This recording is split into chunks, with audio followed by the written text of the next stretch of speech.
नमस्कार.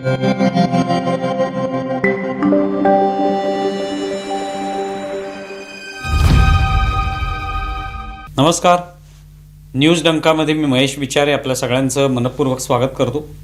मित्रांनो, सध्या महाराष्ट्रामध्ये अर्थसंकल्पीय अधिवेशन सुरू झालेलं आहे आणि या अधिवेशनाच्या निमित्ताने पुन्हा एकदा मुद्दा उपस्थित झाला आहे, तो म्हणजे विरोधी पक्षनेतेपदाचा.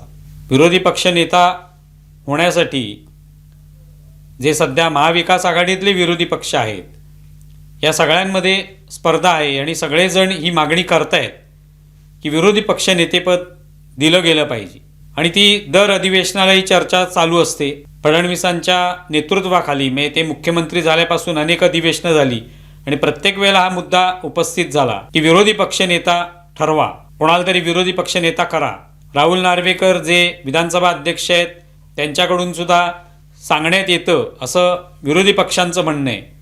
ते आश्वासन देतात, पण विरोधी पक्ष नेतेपद काय दिलं जात नाही. आता हे अनेक वेळेला हे सांगितलं जातं की विरोधी पक्ष नेता हा असणं आवश्यक आहे, जेणेकरून तो सरकारवर अंकुश ठेवू शकेल. पण त्यासाठी विरोधी पक्ष मुळात बळकट प्रबळ असावा लागतो. त्याच्यामध्ये इच्छाशक्ती असली पाहिजे की आपण हे जे सत्ताधारी असतील त्यांना आपण जाब विचारू शकतो, त्यांना अडचणीत आणू शकतो, त्यांची कोंडी करू शकतो. त्यासाठी आपल्याकडे पुरेशी ताकद आहे, पुरेसा मसाला आपल्याकडे आहे, अनेक मुद्दे आहेत की ज्या जोरावर आपण सत्ताधाऱ्यांना कुठेतरी अडचणीत आणू, त्यांची कोंडी करू आणि कदाचित सरकार पडण्यासाठी सुद्धा आपल्याकडे तेवढी ताकद आहे हे दाखवता पण आलं पाहिजे. केवळ विरोधी पक्ष नेता जे काही त्याला लाभ मिळणार आहेत त्या माध्यमातून काय भत्ते असतील किंवा कॅबिनेट मंत्रिपदाचा दर्जा असेल, यासाठी विरोधी पक्ष नेता असून चालणार नाही. तो विरोधी पक्षनेता हा भंडावून सोडणारा असला पाहिजे आणि तेवढी ताकद ही विरोधी पक्षांकडे असली पाहिजे. पण गेल्या काही या वर्षांमध्ये आपण पाहतोय विरोधी पक्षांची ताकद काय आहे. रोजच्या रोज जे सांगितलं जातं की एकनाथ शिंदे, देवेंद्र फडणवीस किंवा महायुती यांच्यामध्ये कशी धुसफूस आहे, त्यांच्यामध्ये कसं बिनसलेलं आहे, हे अगदी प्रत्येक निवडणुकीला आपण पाहिलं. प्रत्येक एखाद्या छोट्या गोष्टीचा भाऊ करायचा आणि त्यांच्यामध्ये कसा विस्तव जात नाहीये हे मीडियाकडून सांगितलं जातं. पण प्रत्यक्षात विरोधी पक्षांमध्ये काय स्थिती आहे ते आपण अनेक निवडणुकात पाहिलेलं आहे. जर विरोधी पक्षाला आपला एक विरोधी पक्ष नेता निवडायचा आहे तर त्यांच्यात मुळात एकोपा पाहिजे, त्यांच्यात एकजूट पाहिजे, त्यांची सगळ्यांची इच्छाशक्ती असली पाहिजे. पण तसं काही दिसत नाही. मूळ प्रश्न आहे तो आकड्यांचा, जो तांत्रिक मुद्दा आहे की तुम्हाला जर विरोधी पक्ष नेता हवा असेल तर तुम्हाला त्या राज्यामध्ये जी काही आमदारांची संख्या आहे एकूण, त्याच्या 10% तुम्हाला जागा जिंकाव्या लागतील तर तुमचा विरोधी पक्ष नेता होऊ शकतो. महाराष्ट्रामध्ये 288 जागा आहेत विधानसभेच्या, तर त्याच्या 10% म्हणजे निदान 28 आमदार एखाद्या पक्षाने निवडून आणले असते तर त्यांना विरोधी पक्ष नेता होता आलं असतं, त्यांच्या पक्षातल्या कोणाला तरी त्यांना विरोधी पक्ष नेतेपद देता आलं असतं. आता उभाटाचे सगळ्यात जास्त आमदार आहेत हे आहेच महाविकास आघाडीपैकी, पण ते किती आहेत? 20 आहेत. त्या खालोखाल काँग्रेसचे 16 आहेत, राष्ट्रवादी शरद पवार या पक्षाचे 10 आमदार आहेत. म्हणजे कोणालाही हे 10% जागा जिंकता आलेले नाहीत. मग विरोधी पक्ष नेतेपद कसं काय देणार? हा आकडेवारीचा मुद्दा महत्त्वाचा आहे. मग ते जर त्या निकषात ते बसतच नसतील तर हा विरोधी पक्ष नेतेपद देणार कसं, हा मुद्दा आहे. आता अर्थात विधानसभेचे अध्यक्ष किंवा सरकार असा विचार करू शकतं, विवेकाने विचार केला, बाबा चला ठीक आहे आपण देऊ, असा विचार केला तर देता येऊ शकतं. पण मुळात जनतेने विरोधी पक्ष नेता निवडावा एवढी ताकद विरोधी पक्षानं दिलेलीच नाही. त्याचा विचार आधी विरोधी पक्षांनी करायला पाहिजे की आपल्याला जनतेने ताकद का दिली नाही. ज्या वेळेला सत्ताधारी पक्षाला 235 एवढे आमदार दिलेले आहेत, याचा अर्थ किती ताकद दिलेली आहे त्यांना. मग याचा अर्थ जनताही निवडत असते की आपल्याला सत्ताधाऱ्यांपैकी फारसं काय ते करू शकतील असं वाटत नाही. त्यावेळेला अशी स्थिती येते की अगदी काठावर बहुमत मिळतं आणि दुसरीकडे विरोधी पक्ष पण तेवढा ताकदवान असतो. अशा वेळेला विरोधी पक्ष भंडावून सोडू शकतात अधिक प्रमाणात सत्ताधाऱ्यांना. पण इथे तशी परिस्थिती नाही. तिघांचे मिळून 50 सुद्धा आमदार झालेले नाहीत, 46 आमदार आहेत. मग अशा सगळ्या परिस्थितीमध्ये ही जर तांत्रिक बाब लक्षात घेतली तर विरोधी पक्ष नेतेपद हे मिळणारच नाही. पण तरी देखील त्यासाठी पाठपुरावा केला जातोय, रोज त्याच्यावर आवाज उठवला जातो. आता या पूर्वसंध्येला म्हणजे अधिवेशनाच्या पूर्वसंध्येला सगळ्या विरोधकांची बैठक झाली, नंतर पत्रकार परिषद झाली आणि त्यावेळेला ही बैठक कशासाठी घेतली तर आपण विरोधी पक्ष नेता निवडला जात नाहीये त्यासाठी आपण सभागृहावर बहिष्कार टाकायचा, निषेध करायचा या सगळ्याचा की आम्हाला विरोधी पक्ष नेतेपद दिलं जात नाही. पण काय झालं त्या बैठकीमध्ये, तर त्या बैठकीत राष्ट्रवादी काँग्रेस शरद पवार गटाचे कोणीच आले नाहीत. उभाटा गटाचे नेते होते, त्याच्यामध्ये आदित्य ठाकरे होते किंवा बाकी सुद्धा त्यांचे नेते होते, काँग्रेसचे नेते होते, पण राष्ट्रवादी काँग्रेस शरद पवार गटाचे कोणीच आले नाहीत. पत्रकार परिषदेलाही ते कोण नव्हते. जेव्हा तसा प्रश्न पत्रकारांनी विचारला तेव्हा त्यांच्याकडून सांगण्यात आलं की निघालेत सगळे, येणार आहेत, जितेंद्र आव्हाड येणार आहेत, जयंत पाटील येणार नाहीत, पण आणखी कोणीतरी येईल, पण तेही आले नाहीत. या संदर्भात जेव्हा जितेंद्र आव्हाड यांना विचारण्यात आलं विधिमंडळाच्या बाहेर, तेव्हा ते म्हणाले माझा मूड नव्हता म्हणून मी आलो नाही. आता हा वैयक्तिक प्रश्न होता, त्यांना काय यावंसं वाटलं नाही, त्याच्या मागचं कारण काय होतं हे काही आवश्यक नाही आहे सांगणं, पण ते आलेले नाहीत आणि आणखी कोणी आलेलं नाही.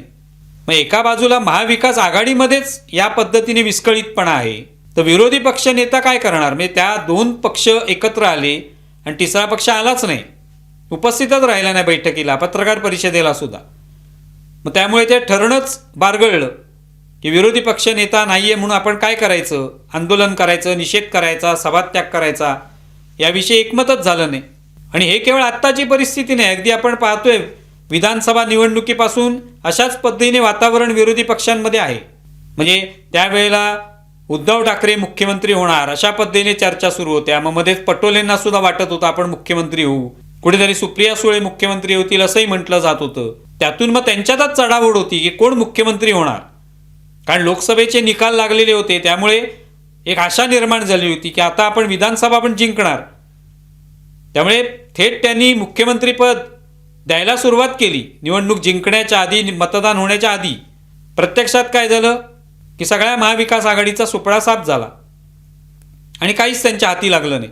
म्हणजे तेव्हापासून हा जो काही विसंवाद महाविकास आघाडीमध्ये आहे तो दिसत राहिलेला आहे. म्हणजे जागा वाटपांवरून असेल, एकमेकाशी युती आघाडी करण्यावरनं असेल, स्वबळावर कोण लढवणार आहे त्यावरनं असेल. आत्ताच्या पालिकांच्या निवडणुकीत आपण पाहिलं की काँग्रेसने स्वबळावर लढवण्याचं ठरवलं, तिथे राज ठाकरे आणि उद्धव ठाकरे एकत्र आले, त्यांना बाकीच्यांची काही फिकीर नव्हती. महाविकास आघाडीमध्ये राज ठाकरेंना घेण्यास कोणी तयार नव्हतं. राष्ट्रवादी काँग्रेस शरद पवार गट हे अजित पवारांबरोबर गेले होते. म्हणजे महाविकास आघाडीमध्येच एक वाक्यता नाही, हेच याच्यानं दिसून आलं.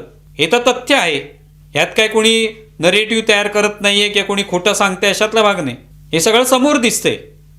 आता सुद्धा राज्यसभेची एक जागा फक्त मिळणार आहे महाविकास आघाडीला, त्यावरनं किती रणकंदन माजलेलं आहे.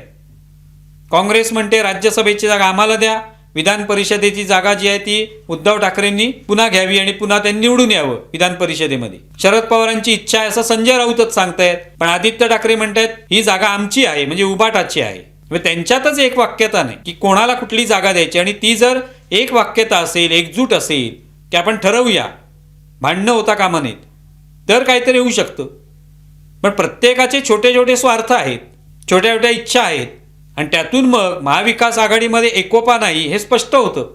मग विरोधी पक्षनेता करणार काय, ती सुद्धा कोणाची तरी इच्छा आहे म्हणून व्हावं असं वाटतंय का. मग उभाटाला वाटतंय आपले 20 आमदार आहेत म्हणून आपल्याला विरोधी पक्षनेतेपद मिळालं पाहिजे.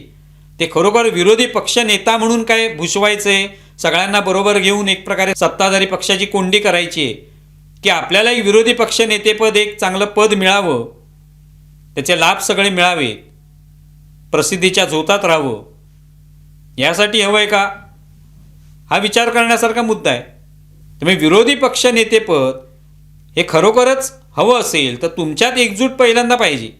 आता यावर उपमुख्यमंत्री एकनाथ शिंदेंनी एक चांगली टिप्पणी केली, या सगळ्या विरोधकांचा आमच्यावर बहिष्कार आहेच. म्हणजे चहा पानावर त्यांनी बहिष्कार टाकला, सत्ताधाऱ्यांवर बहिष्कार ते घालत होते, ते पत्रकार परिषदेत सांगितलं हे कसले सत्ताधारी आहेत, टीका केली त्यांच्यावर. पण एकनाथ शिंदे म्हणाले त्यांचा आमच्यावर बहिष्कार आहेच, पण त्यांचा त्यांच्यावर सुद्धा बहिष्कार आहे. मी त्या बैठकीच्या वरून त्यांनी ही टिप्पणी केली की राष्ट्रवादी काँग्रेस तिथे गेलीच नाही आणि ती कदाचित राज्यसभेच्या जागेवरनं झालेलं असू शकतं की राज्यसभेची जागा ही शरद पवारांना द्यायची तर नाही, आम्ही ती लढवणार कारण ती आमची जागा आहे असं उबाटा म्हटल्यानंतर तिथे स्वाभाविकच शरद पवार यांच्या राष्ट्रवादीला राग आलेला असू शकतो. कोणती चर्चा न करता स्वतःहूनच सगळेजण आपापल्या घोषणा करतायत हे त्याच्यातून दिसून येतं. मग असा विस्कळीत झालेला, अस्ताव्यस्त पसरलेला, त्यांच्यात एक वाक्यता नसलेला असा विरोधी पक्ष, त्याला विरोधी पक्ष नेतेपद असून काय करणार? त्याला पाठिंबा सगळेजण देतील का? आज जी केंद्रामध्ये स्थिती आहे, राहुल गांधी स्वतःच्या मनासारखं काही करत असतात. ते लोकसभेत हव्या त्या विषयावर बोलतात, जो विषय ठरलेला आहे, ज्या मुद्द्यावर बोलायचे ते न बोलता स्वतः काहीतरी घेऊन येतात कागद आणि त्याच्यावर बोलतात. सभागृहाच्या बाहेर कोणाला तरी अडवतात, त्यांच्यावर हसतात. हे सगळे प्रकार चाललेले असताना बाकीचे विरोधी पक्ष त्यांना सपोर्ट करत नाहीत, पाठिंबा देत नाहीत. AI समिटमध्ये जे घडलं नग्न आंदोलन, त्याला बाकीच्या विरोधकांचा विरोध आहे, त्यांनी काँग्रेसला समर्थन दिलेलं नाही. मग अशी परिस्थिती केंद्रात आहे, तशीच महाराष्ट्रामध्ये आहे. तरी इच्छा आहे की आम्हाला विरोधी पक्ष नेतेपद द्या. त्यावरनं मग संशय येतो की हे खरोखरच सत्ताधाऱ्यांची कोंडी करायला हवे की आपापले स्वार्थ साधण्यापुरतं विरोधी पक्ष नेतेपद हवे. तुम्हाला या संदर्भात काय वाटते जरूर कळवा. आमचा व्हिडिओ जास्तीत जास्त लाईक करा, शेअर करा आणि आमचं यूट्यूब चॅनल सबस्क्राईब करा. धन्यवाद.